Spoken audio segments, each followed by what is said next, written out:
evening, everybody. My name is Sandy Lampreck. I'm an alcoholic. Hey, Sandy. My sobriety birth date's December the 7th, 1990. I said December 7th, didn't I? Okay, 1990. I had to kind of find myself on there. It kind of can be distracting, Zoom, but anyway, my home group is a primary purpose group of Wilson, North Carolina. We meet on Mondays and Thursdays from 7 to 8. We're structured probably very much like this group, and we're meeting tonight, and we have a speaker meeting tonight. And first of all, let me start off by saying thank you for being here. As you all well know, it was very tough for us. It's been tough for almost a year. Never in my 30 years have I felt, scared or violated or challenged or intimidated. Felt threatened by my own sobriety, being challenged or whatever, up until this year. And I've been taught in this program, if I stick as close as I can to this fellowship, if I take care of my program will take care of me. And that is held true from day one, and it holds true, just as true tonight as it did from day one.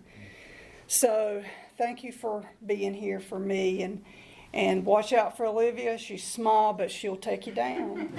So somebody introduced her tonight as my bodyguard, but she's actually a woman I kind of inherited a year or two ago.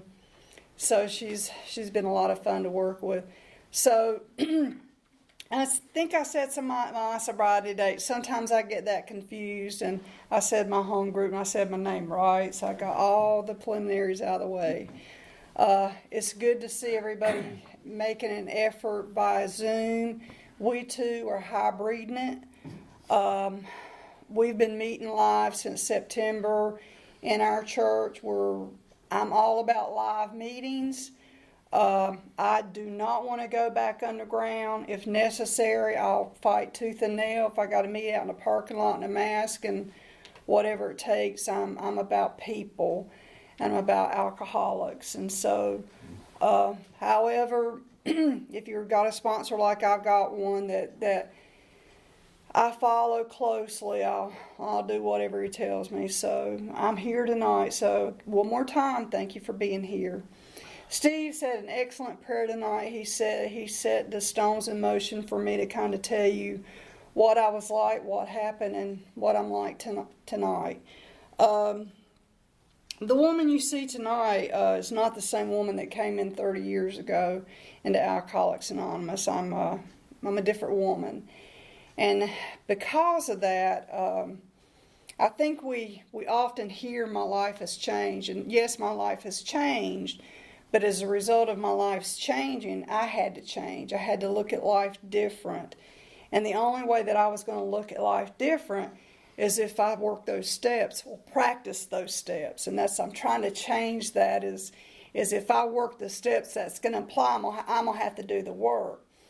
And Steve said earlier, what I'm going to try to do tonight is just help you understand what happened for me was I entered this relationship with a God, something much, much greater than me that will work, that will assist me and push me and work with me, and he'll do the work and allow me to do that work. So I'll get to practice those principles.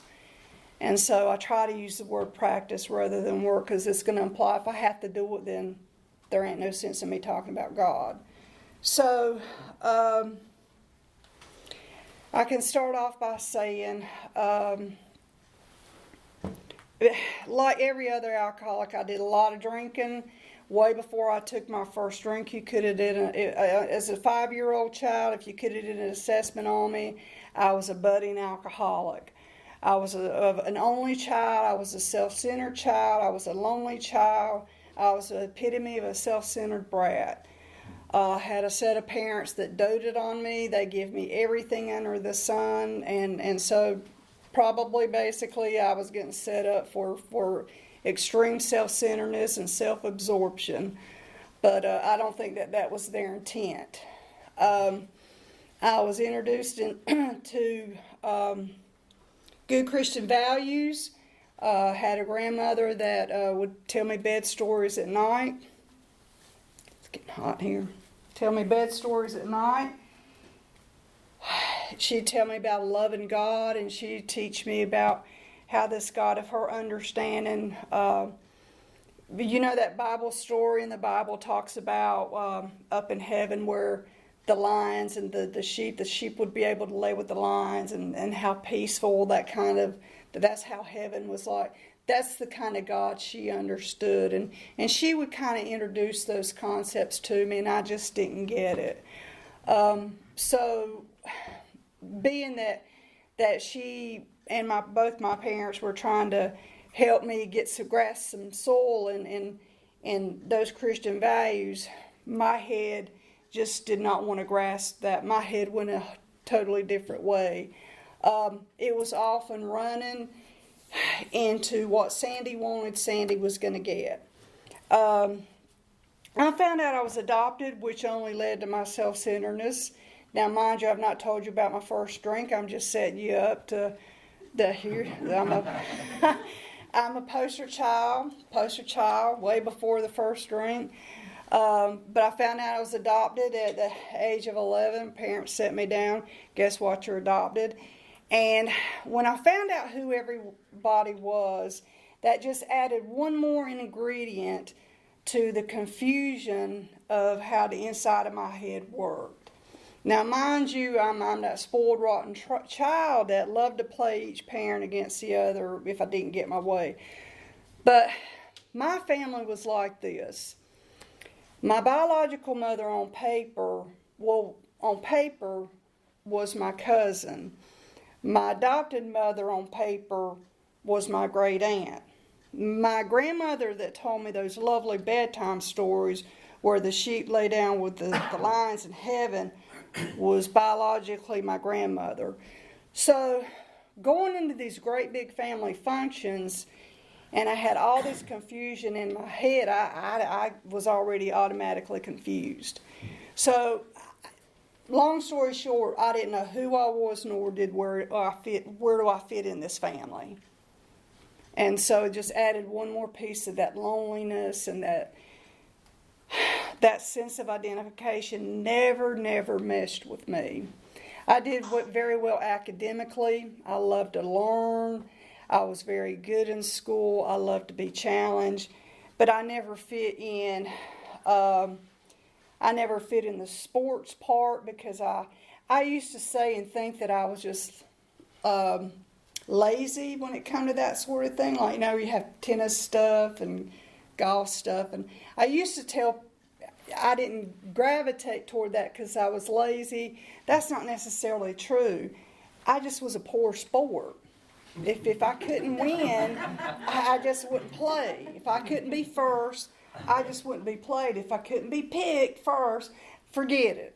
So as I got sober, I thought I was just lazy, but that's not true. And it's been very evident since I've been sober. I mean, you play a board game with me, you'll see I don't want to be last. So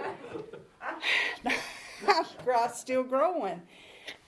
So, and I didn't fit very well in the academia classes because I didn't feel very intelligent, even though you couldn't tell by my grades. The other thing was I was extremely shy. I liked boys, but here's the way you could tell I liked boys. I was the kind of little girl that if I liked you, I went up to you and I either punched you or I kicked you, and then I'd take off running. And that's the only way I could tell you I liked you. I have very poor social skills. I didn't have it in me. So way before I took that first drink, there was all that confusion and all that insanity inside this budding child. And I've heard it so many times from the podium. Men and women, you've been set up for that first drink, and we're just set up that way. Now, what I've learned through numerous inventories and in hindsight and working with a sponsor, what I learned was I spiritually just disconnected from people. I didn't trust people. I just learned to live an island on my own.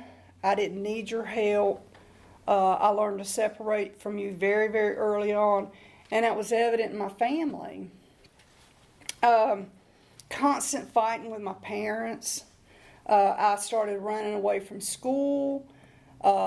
Grades started going downhill, and my first drink happened, and I'm going to tell it because I heard every other alcoholic tell it, is it was not miraculous. It was just very simple, and it went like this, is at the age of 15 or 16 maybe, that magical age where it takes off. My best friend and I, we had this bottle of Strawberry Hill Boone's Farm wine back in that day when it was very popular, still popular today, and not knowing that you can, if you just drink a little, Sandy, you can get it. Not understanding how alcohol works. No, you want to drink the whole thing. Not understanding how it works. What actually happened, the difference in me and her was she got very sick, fell down the stairs at school, and had to go home and convalesce. Not me. I didn't feel a buzz, didn't get sick, I didn't feel anything. So in hindsight, and thinking about my first drink and trying to glamorize it, it was very simple. It was probably just a way of saying, Sandy, you're getting ready to get set up for some heavy duty drinking later on. So you need to watch out. But it was my first warning sign. I didn't take heed to it. Now, the warning signs that started happening come by way of a grandmother. You need to get back to church, or you need to start praying more, this and that and the other. And of course, you as a growing child and trying to find your power was not going to come from grandma or set of parents or from school. Your power was going to come from a group of people, or from that magical boy, or that drink, and then that's where I gravitated to. Age of 16, mind you, when I made a friend, I tend to make one or two friends. I was not a social creature. Like I said, I was very shy, but I would pick one friend and just suck the life out of them. And so I'm getting to this is when I was 16, my dad decides to move us to 2 states over because of his job, and that was my very first resentment because I already had problems making friends in North Carolina. So this community of friends I made up here, I had to just leave and start a whole new set down here, and this is where my alcoholism really took off, because I didn't know how to make that transition of finding that power as I know that power today. I sought it in people. If I was seeking in people, I'm going to need a social lubricant, and the only way that's going to happen is going to be through alcohol, and that's where my drinking really took off. And it looked like this. I was drinking before school. Like I said, I really started skipping school at this time. I started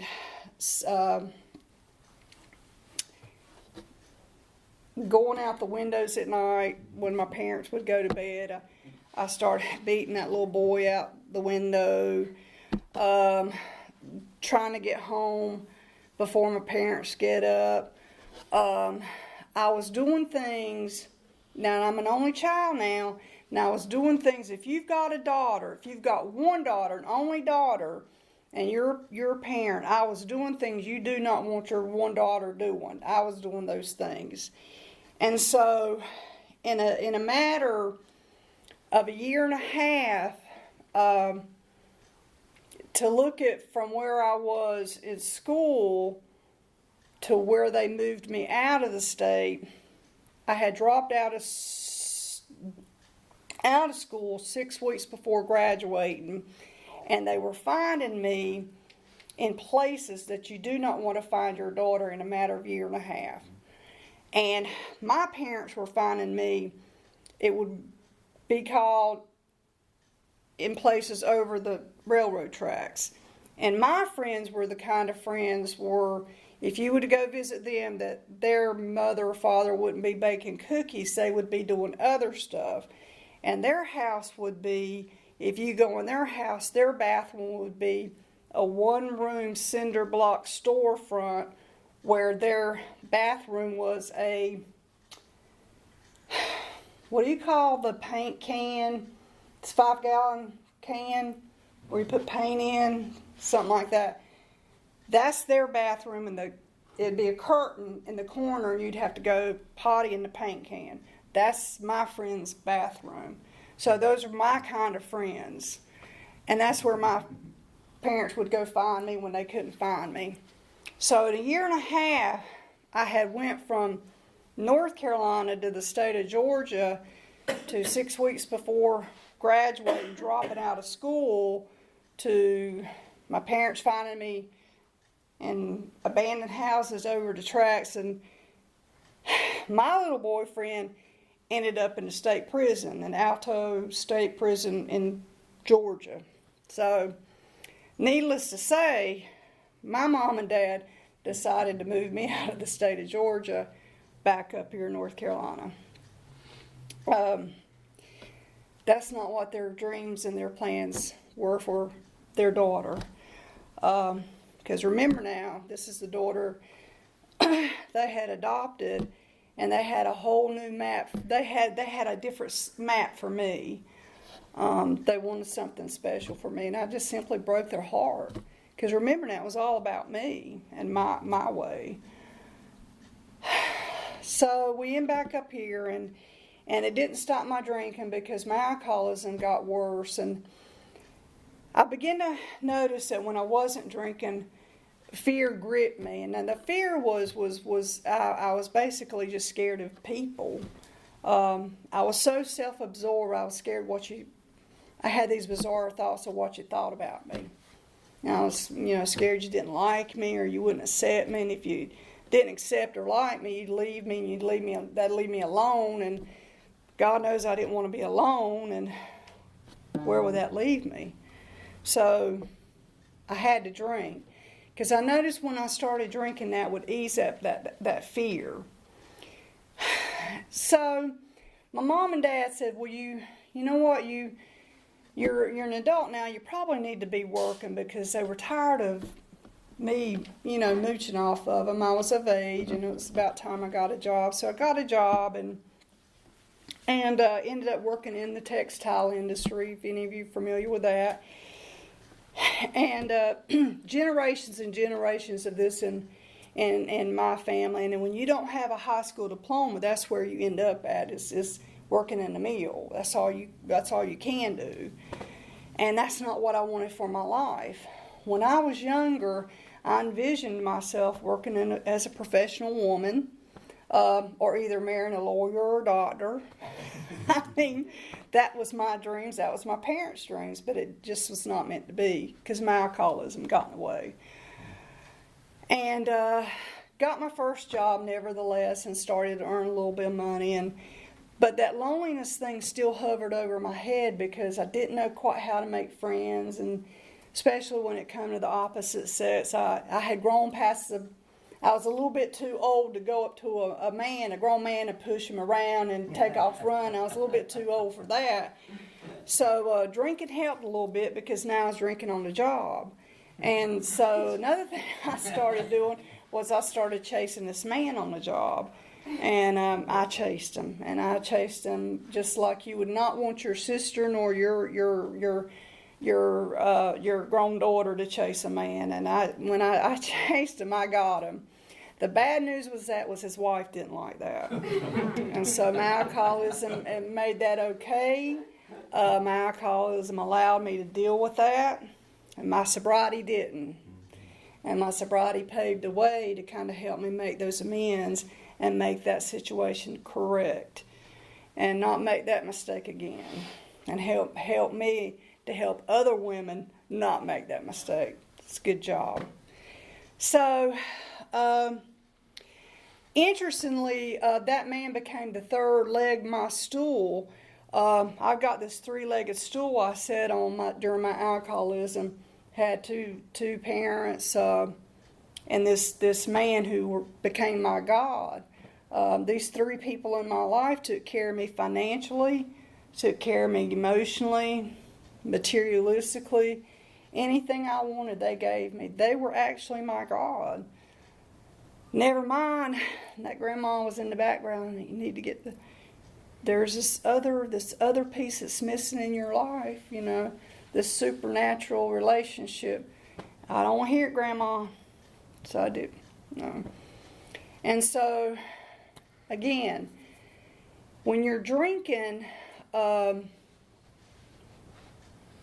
your behaviors don't clear up either, because when I'm drinking, my behaviors got worse. I mean, I'm still doing things you don't want your sister, nor your wife, nor your daughter doing. And as a result of my behaviors, where I worked at, I created some stuff, created a scandal where we worked at, and this mill, if you've ever worked in a mill, it's kind of scandalous. We ended up in Arizona because of that. And my drinking just followed me there. Now, mind you, on the way there, I had this kind of thought, well, my drinking may be the cause of this, but when we get to Phoenix, I might do things a little different. But that was not to be, because when I'm not drinking, I'm scared. When I'm not drinking, when I walk out that door, fear paralyzes me and grips me around the throat, because I'm so self-absorbed. I'm so scared what you think about me. My head is so anxiety-ridden. It's either that or it's depressed. It's going to be one or the other.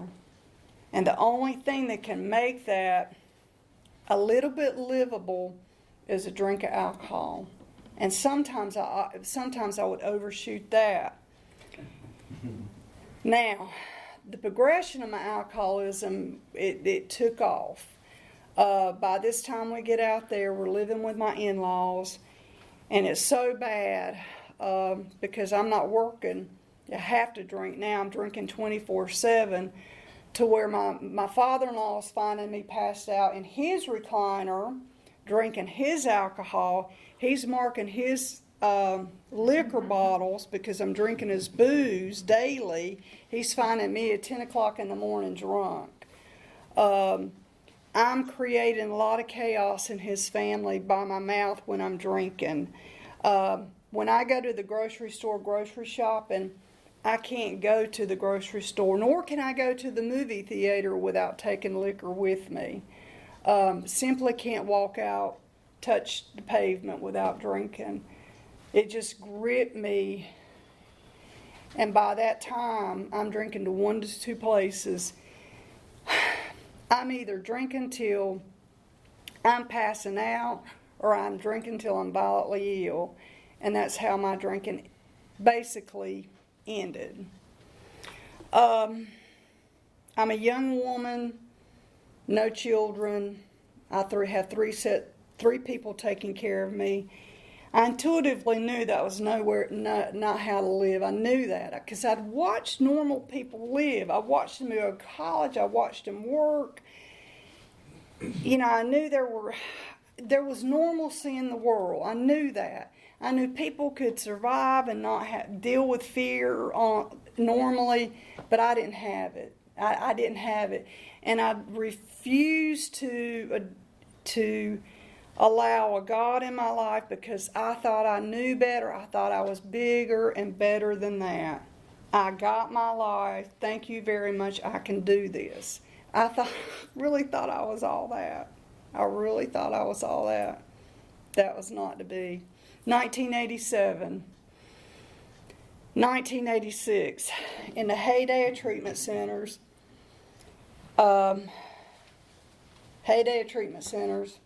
I'm going to make it real quick. Advertising on TV in Arizona, treatment centers, they're asking those questions on TV, and beginning to get honest with myself. Yes, yes, yes, yes, yes. Do you drink in the morning? Do you drink too much? Do you do this? And I'm finally getting honest with myself, because I cannot take the pain nor fear anymore. I can't take the darkness anymore. And I talked to my husband. I says, I think I need to go check this place out. Go ahead. He was the world's greatest enabler when I drank. He loved it when I drank. He didn't see I had a problem with it. But I ended up in this 28-day place, and that's when I was introduced to Alcoholics Anonymous. And I'd never heard of AA before then. I might have seen it on a marquee in Rocky Mount, but didn't have a clue what it was or what it meant, other than I knew it was AA, but didn't understand the concept. I decided to enlist myself in this place, and was introduced to AA, and for the first time I had two people come into my room, and they 12-stepped me, and it was the first time I'd heard people tell my story, and I was amazed that there were other people like me, and when they told me what people in AA did, they told me about getting a sponsor and going to meetings, and they a little bit about the history, and I got a little bit of hope. But what stopped me was, if I had to be around people, and if I had to go to meetings, if I had to get a sponsor, that's what stopped me, because I was so scared of people. I couldn't do that. I just could not do that deal. So when I was dried out for 28 days, and I said I'd be willing to go to meetings, but I can't get that sponsor person. When I came out, I found out I was pregnant with my first child, and that was enough to keep me sober on a dry joint for a year and a half. Don't get pregnant. I mean, it does not keep you sober. And so for a year and a half, probably close to 3 years, I now understand why alcoholics commit suicide and them not drink. I understand that it's a worse state of being when an alcoholic's not drinking, but they have all that lack of hopelessness, that doom is on them, and they're not drinking, and they want to just end it all. I understand that now. When my daughter was born, this is how sick my alcoholism progressed and me not drinking. When she was born, as soon as she was born, when they gave that child, this is how ill-equipped I was for life. When she was born, the first thought I had was, okay, what do you do with her? If she cries, what do you do with her? I didn't have a clue. What do you do with a baby, with a child? There was no maternal bonding, no nothing. I had not a clue. I was not equipped for motherhood, daughterhood, wife. I was not equipped for life, period. And so when you're still that sick spiritually, there's no God, no sense of power, but only in your sick self, you're doomed to drink. If there's no link from the first step to the second step, there's doom in between. And so by that time, we had, after she was born, 8 months after she was born, we eventually moved back to North Carolina. And I walked around here again in my highfalutin self, and I ended up drinking again. You just have to. And this time it was even worse. I knew about AA, but I was still not willing to drag my feet back in here. I was still not willing to hook up with you guys because I was paralyzed with fear. It was just simply fear. But what I was willing to do was pay somebody to dry me out. And I was not willing to do any kind of work, no practice. I was not willing to do that. But I was willing to pay somebody big bucks to simply dry me out. You do the work. You do the work. But I'm not going to do it because I'm just simply not going to do it. And that's exactly what happened. That time I stayed sober for about 6 months. December the 7th, 1990. That morning it started off simple fight. Simple argument with my husband. He wanted to go fishing. I didn't want him to go fishing. Now, I love to control him. He don't like to be controlled, especially about his fishing. That was his God. So, December the 7th, he went fishing, and the dash and the first step happened for me. Because, see, I could tell you all day long till I was blue in the face. Yeah, I've lost power in my drinking. I have lost total power in my drinking. I told you earlier, I drink till I was either passed out or I was violently ill. But what I couldn't tell you and had the worst part in telling you was I've got 3 people directing my life. They're doing a fine job. Just leave them alone. Let them do their, they can run my life for me, but really I'm running my life. It's just insane thinking. Insane thinking. They were running my life, but I'm thinking I'm running my life. But that's not true. So the dash happened. The first step came crashing in. The first step happened, and I ended up at a meeting that day. And I walked around Alcoholics Anonymous for 2 weeks, and I watched one woman. And this time it was different. I intuitively knew if I kept doing the same thing, I was going to get the same results. That if I didn't trust one woman a little bit, become willing just a little tiny bit, I was going to get drunk again. So I watched her for 2 weeks. And I finally talked to her. I was familiar with her, had talked with her before, but I was scared of her. Because, see, I was so busy comparing, and I'm sure you've heard this before, and I'm going to say it, this very cliche-ish. I was comparing my insides to her outsides because she was cute, she was beautiful, she was professional, and I wanted to be like her, but I couldn't because I was so raunchy on the inside. I had done so many raunchy things, and I just could not make that connection. And she said, "Sure, I'll help you." And I intuitively knew that this is going to be different because I intuitively knew that if I make this step, that she was going to tell me she was going to tell me stuff different, and I was going to have to do it. I intuitively knew that, and it's exactly what happened. This was the first person in my life scratch that. She was the second person to tell me, "Sandy, you're selfish, you're self-centered, and you think the world revolves around you." The second person that's told me that. She's the first person I believed her. I bought it hook, line, and sinker. Because, see, my mom and dad told me that for years. But I said, no, it's not true. But when she told me, I heard it with a different ear and a different heart. I bought it. And that's when I began to crack. I cracked. So, my journey in Alcoholics Anonymous is, I'm very fond of saying, early on, in early sobriety, I grew up.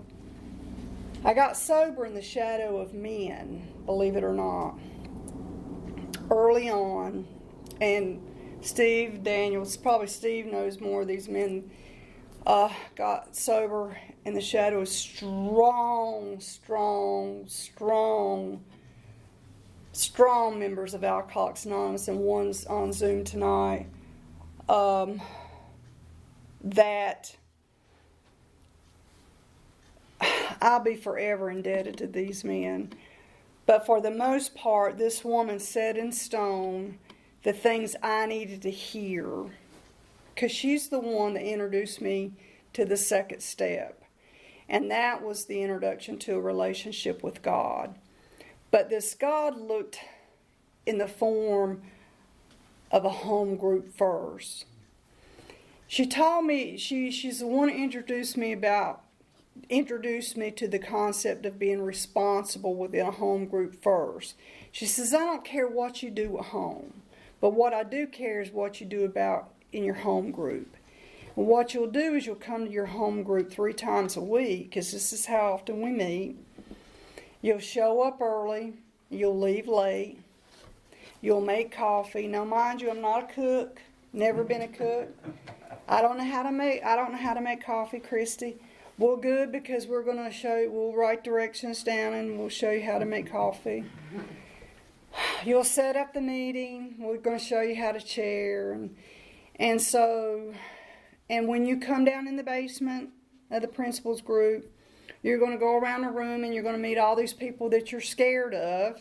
And you're going to shake their hands, and you're going to welcome them, and you're going to tell them who you are. But you don't understand, I'm scared of people. I don't care who you are, or I don't care how scared you are of them. You're still going to meet them. I don't care what you feel. Because what I was introduced to it's not based on what you feel, it's about what you do. And I broke one more time. My heart just broke again. So, as a result of that, again, I became a part of power greater than myself called a home group. And it evolved and evolved throughout the years. And what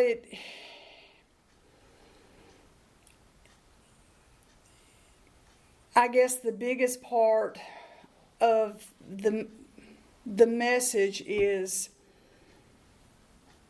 with being introduced to the principles behind the steps and the traditions, is what I've learned is those are the things that have prepared me for the things that have come down to me in life. Because life has not stopped.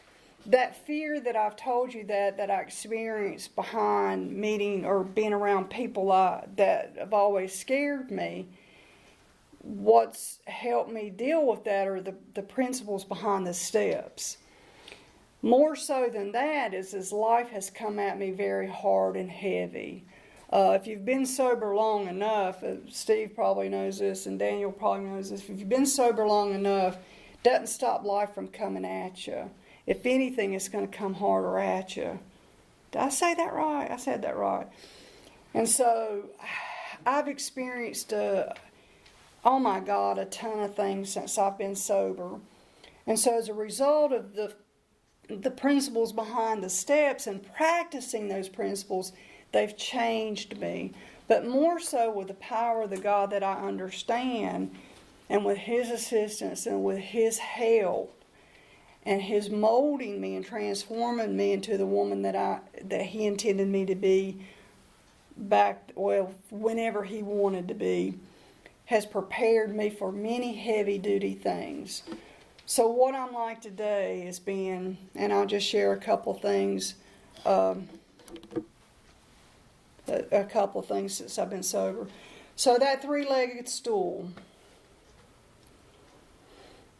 that spoiled, rotten child, my first year and a half of sobriety, that mother that raised me, that had high hopes of me or for her daughter, got cancer. And one of the things that I struggled with in her dying was I had to become her caretaker. Now, mind you, that was not in my job description. I was not a caretaker. I didn't know how to do that. I told you I couldn't take care of her babies. How I was going to take care of an adult. But I did it the best way I could. And when she left out of here, she left out of here knowing that I was sober, and she left out of here knowing that I was okay. And I made amends the best way I could. So I trust that she got what she needed before she left out of here. 6 years into my sobriety. Now, mind you, life's still coming because I'm experiencing unemployment too, and a lot of other things. But those are just little stories. But these are the highlights. 6 years in my sobriety, I come home from speaking at Fountain Correctional Center one night. Now, that man that I chased and ended up marrying, who liked to see me drink and didn't have a problem with me drinking, couldn't get on the Al-Anon boat, and he tried. Was very resentful with AA because AA groomed me and changed me into the woman that he wanted me to be. He couldn't do it. He couldn't get on the Al-Anon boat and was very resentful with AA. And that night he says, I'm out of here. And I thought he was going to the grocery store. No, I'm out of the marriage. And so after 16 years of marriage, what a blow. What a blow. You know, I'm walking out of a marriage because of you're sober and you're going to Alcoholics Anonymous. What a blow. Now that would seem kind of rude, but I look at it like this. I was given 6 years. God is grooming me. He's given me 6 years of practicing the steps and the principles and traditions of becoming a responsible member of a home group. I'm preparing you. I'm preparing you. I'm preparing you. I've done a lot of work professionally and personally with a lot of men and women. The number one fear that men and women struggle with is fear of being alone. It's the truth. It's the truth. I'm here to say tonight, it's a lie. It's not the truth. It will go away. It will go away. I promise you it will go away. I promise you. 6 years. So it's been over 20 years now, and what was a resentment for him doesn't appear to be that way today. We share a daughter. He seems to be okay. We seem to be okay with each other. We've had some issues over the years, but I've been able to be a living witness to him to show him exactly how Alcoholics Anonymous works with me. I don't know if I have time to tell you about his girlfriend or not, but I will real quick. The demonstration of AA. His girlfriend's been able to watch me in the last while, well, for 20-something years. It's not been good, but in the last while, I've been able to demonstrate AA principles. No lie, no lie, no lie. It's not been easy, but I've done it with the help of a sponsor and the assistance of God. I was telling Olivia this a couple of months ago. I'm on Facebook, y'all. I get a friend request from her. Now that's big. That's huge. That is huge. Because she's watching me. She is watching me. And it gets even better. Her daughter, who I didn't think much like me anyway, she's got an alcohol problem, and she's got a lot of other issues. She's watching me. It's my daughter's half-sister. She sends me a friend request. And she's watching me. They're watching me, y'all. They're watching us. So it's important. It's very important. So I intend to be responsible. I intend to be responsible. That's some power, y'all. But here's the biggest thing. As long as I've been here and I'm a committed, responsible member of a home group, I've not backed off from AA. I've not laid down. I might have come close to it when I was in grad school. This high school dropout went back to college, ended up getting a master's degree, got 2 licenses and a certification. I might have laid down for a minute because I was going crazy, but I'm back up now. I mean, I'm flying. But these 30 years, I've not laid down. I mean, I've tried to pack it in as much as I could. And about maybe 8 years ago, what I'm trying to tell you is if I fail to enlarge my spiritual life, there's going to be certain trials and low spots in this journey that if we're not ready for it, it was going to take you down. Because one spot, if you take a look at it, it could have been one of those times, but it was so opposite of that. It was almost a gift. My dad was an emphysema patient, wore oxygen tube, and I took care of him. I lived with him because when I was homeless early part of my sobriety, I was unemployed and I lived with my dad. I was kind of homeless. And so I took care of him, and he wore that tube, which you could walk around the house. The bad thing was he smoked. He smoked wearing that tube, and that's not good, but you can't tell him anything. And I came home from a meeting from home group one night. I was home 15 minutes, and my daughter was home, and I heard him screaming. And when I went running down the hall, I could see the flames in the door. And when I got in the door, or in the bedroom, he was on fire from his feet to his knees. And it looked like maybe when he was smoking, it looked like a spark had hit that tube and the fire went up. And he had on flannel pajamas. And not being a fireman, you don't think about what to do. And so I try to put him out the best. I put him out with my hands. And so I'm pulling his pajamas to try to get it out with my bare hands. And anyway, long story short, we end up in the hospital. I have burns on my hands. Well, he ends up passing away 2 days later. So that would sound tragic. But if you think about, had I not been prepared, had Alcoholics Anonymous and God, as I understood him, not prepared me for that, how that could have took me down. But it was actually a gift. God had given me the gift of understanding that death, when it comes, is perfect. Its time is perfect. When a person goes, that time is perfect. It may not seem like it to us because we're the one who loses it.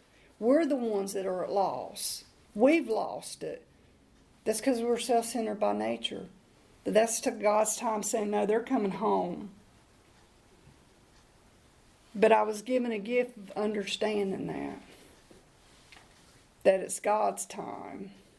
I never would have seen that because I struggled with survivor's guilt for about a day and a half. And someone straightened me out. 2 AA members straightened me out with that. Helped me understand that. Pulled me right out of it. What a gift. That's a relationship with God. That's a relationship with God. That's what I'm talking about. So,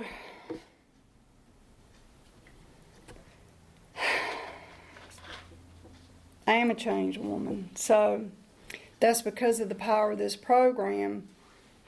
My intent is to keep it moving, to have a purpose, and not lay down. Whatever happens is to just keep rolling. Thanks for having me. Thanks for listening.